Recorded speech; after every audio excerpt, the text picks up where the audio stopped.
I think it's time to talk about something. Gents, is your wood letting you down? Is it way past its best and causing you embarrassment? Well, today on Vic's Projects, we're going to look at solving that.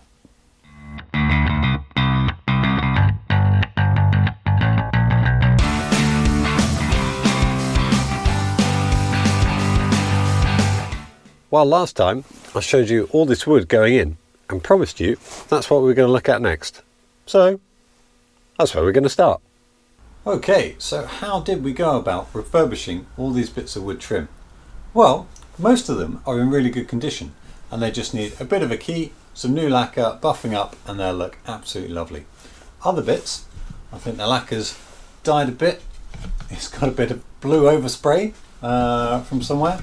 And others have seen a little bit of love from someone before, and they've actually sanded through the veneer on here, and you've got the bare wood showing underneath.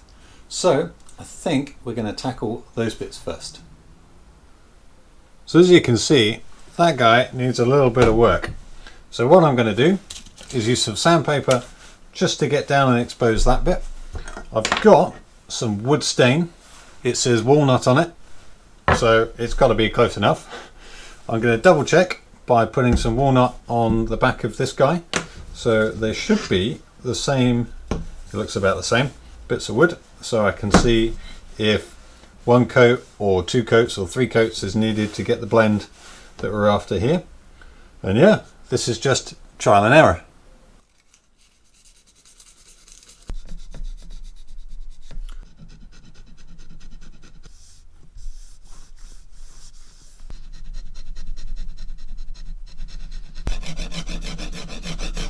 Okay, our two bits of wood have been prepped. Now it's time to add the stain onto the blemished areas so that we can blend it in with the rest. Now, I've tried this stain, so that's one coat, two coat, three coats, and we can see it's not too dark. I can get away with add a bit, see how it looks, add a little bit more, see how that looks. So, again, it's time for our trial and error. Let's see how it turns out.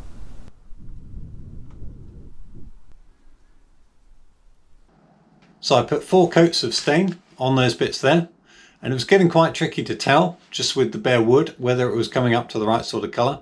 So rather than just keep going and overdo it, I thought I could put a quick bit of lacquer on, and we can clearly see that it needs some more coats. So simply we're just going to sand that back and keep on adding them. Well, it ended up needing about 8 coats of that stain in order to get it looking how I want it. I also purposely didn't get it all uniform, so it blends in really nicely to the natural walnut. I've also gone over and covered everything in lacquer, so it's had 6 coats of lacquer, and for the last 3 coats I sanded it back, flattened it back with I think it was some 600 grit sandpaper, just to get that whole surface really nice. Now, that isn't the end of the process. We're going to take it one step further by using just some standard car polish. However, I'm really lazy, so we're going to machine polish it.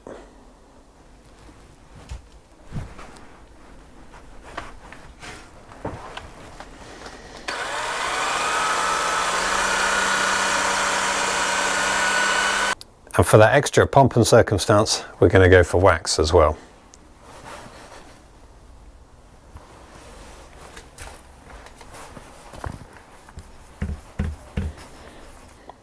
Why do we bother with those extra steps? Well, hopefully you can see for yourself. I don't know if the light's any good, but there is a real difference between these. This guy looks absolutely lovely, and I cannot wait to get these back in the car.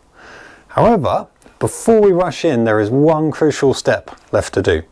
So let's jump into that one. Now you're probably saying to yourself, Vic, these look great. What more do we have to do? Well, it's not actually on the top. It's actually on the bottom. So over time, where these have been taken on and off by many people, these holes will have actually opened up, and some of the screws don't actually really fit anymore because it's all worn away. So what we're going to do is mix up some sawdust and some PVA glue, and then we can fill up these holes, drill them out to the correct size, and then they'll go back absolutely lovely.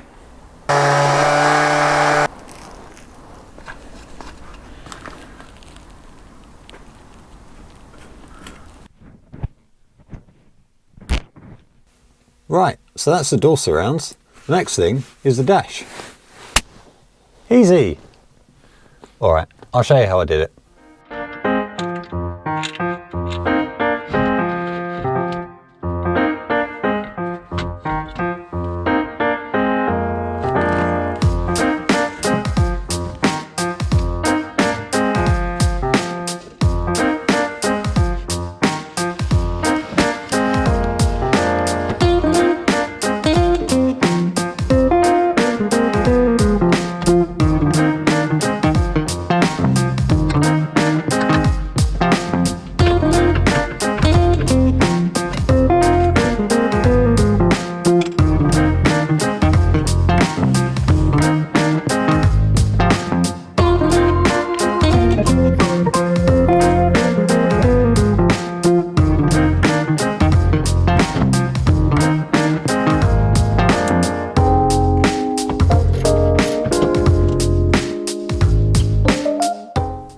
Right, so we've got all three major bits of the dash out and on the bench. So let's have a look at them in turn and see what they need. And I'm going to start with the glove box, which is probably in the worst shape of the lot. All the veneer here is completely ruined. We've got chips, we've got, yeah, it's just pretty horrible. Rather than re-veneer the whole lot, I've actually been keeping an eye on eBay, and one of these came up nice and cheap. So all of the veneer is in really good shape. It's just the lacquer's a bit horrible and it just needs a bit of love, which, as you've seen, we know how to do. So I'm going to tidy this one up, and then we can simply transfer all the good bits from here onto there.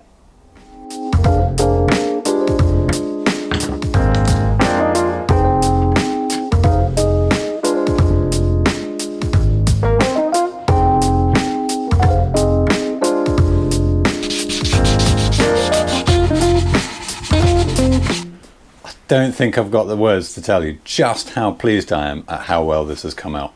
From that old manky bit off eBay, with a bit of sanding, a bit of lacquer, a bit of love, it looks $1,000,000. I am so pleased. Okay, now on to the reassembly.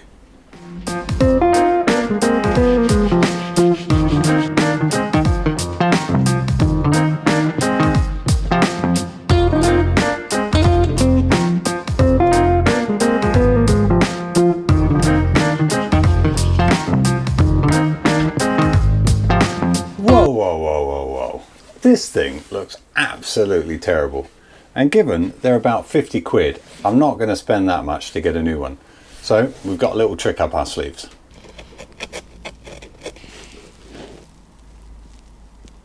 Now that all those rusty pins have been treated, I'm going to, somewhat controversially, paint it in cream.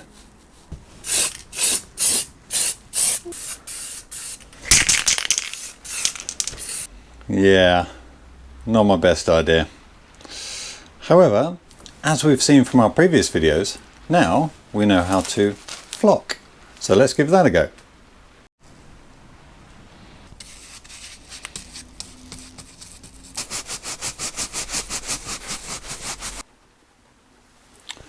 Well, that looks absolutely rubbish again. So I think what's happened is the base coat is just no good. So what I've done is I've actually painted all the inside, given it a really good base coat. So now this should be good to put the flock on, and I'm sure it'll look absolutely lovely after we do that. So attempt number, whatever, let's just get on with it.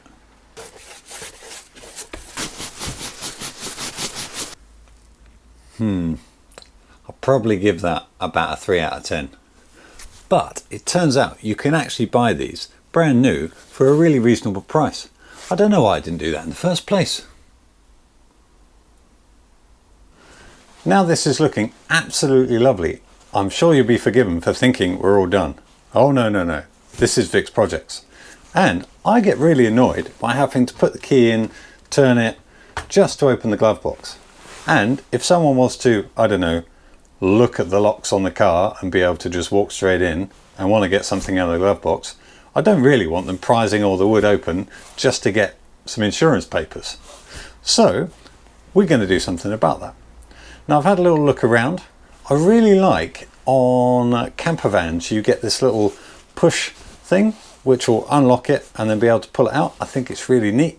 However, I couldn't find one small enough to fit in the original hole, and I don't really want to be drilling that out. I want something that you could revert it back and go back to stock should you wish. So I did a little bit of looking around. I found this really cool little forum post. I'll post a link to it down below, so it's not my idea. And they said, why don't you use one of these and insert the key into that, and then you've just got this really nice little knurled knob. So I had a little look around searching for knurled knobs as you do on the internet, and found this guy off, I think it's for a Harley Davidson or something like that. It costs £5. So if it doesn't work, we can throw it in the bin, it doesn't matter. So we're going to start modifying this guy to put the key into it and see just how it looks.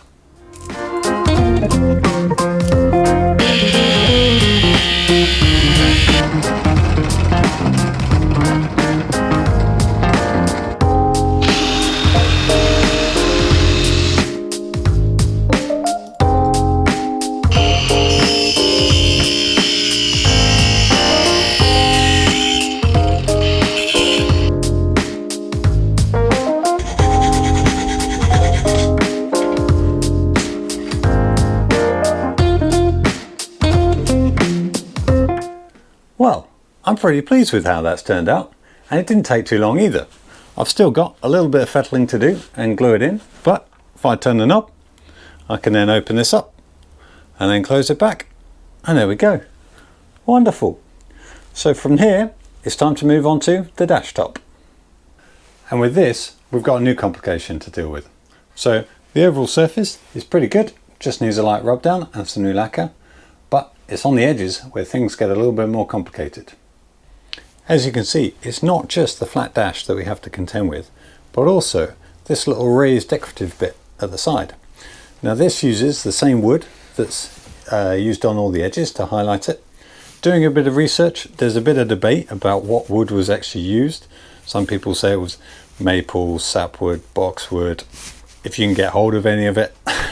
Well, what I managed to find was stuff called Koto, which looks like it's going to match up really well. So we're going to use some of that with just a bit of pine wood that I've cut into a nice strip just to give it some backing. And well, we're just going to dive in and see if we can replicate what Jaguar did from the factory.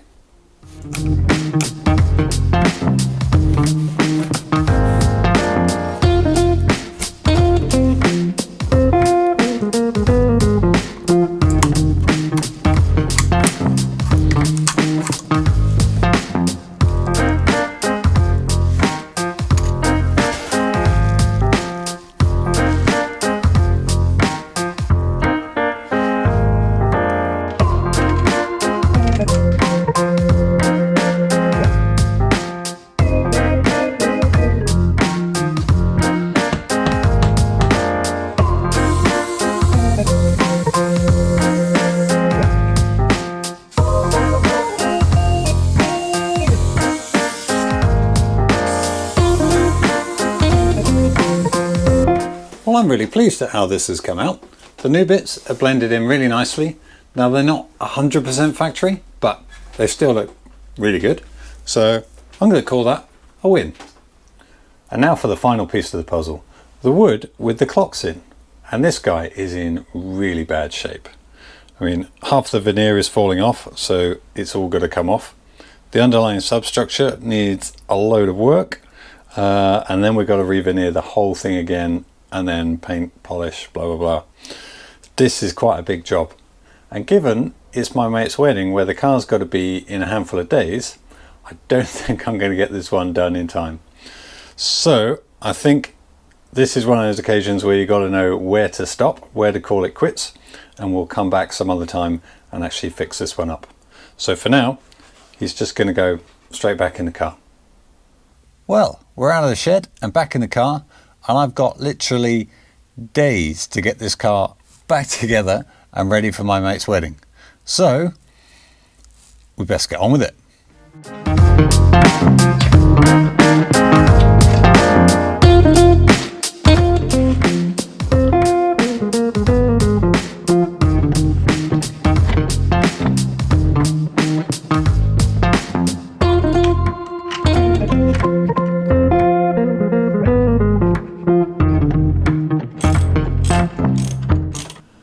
sit rep.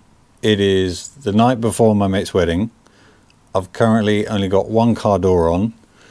One car door I've only just managed to get off by effectively turning 2 bolts into dust. All the door seals are on, so that's good. I've got most of the interior in, apart from this guy, because one of the brackets has just gone AWOL, and I've spent like the last hour trying to find it. In the end, I've just made one up, just temporarily out of, I don't know what the hell it is, I just found it. So this will hold the dash top on, so we kind of need a dash to be at the wedding. And oh my god, it must be like 1 a.m, something like that. I mean, it is absolutely pitch black outside, and oh jeez. Okay, stop talking to the camera and just get on with it, Vic.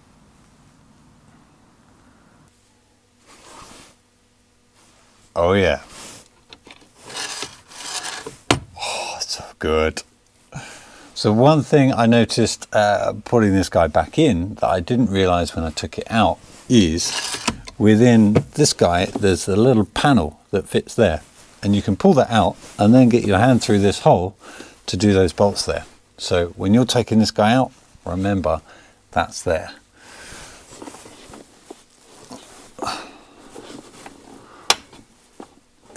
It doesn't make it much easier though. I'm still going to drop. Oh crap. You're still going to drop a bolt. Bollocks.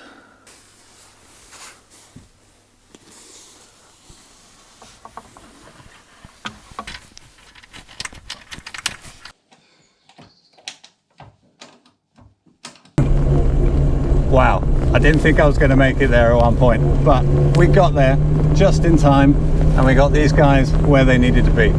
So I hope you enjoyed this episode, and we'll see you next time on Vic's Projects. Thanks, Vic. And the camera went out. Oh, that's a fancy GoPro, stop recording.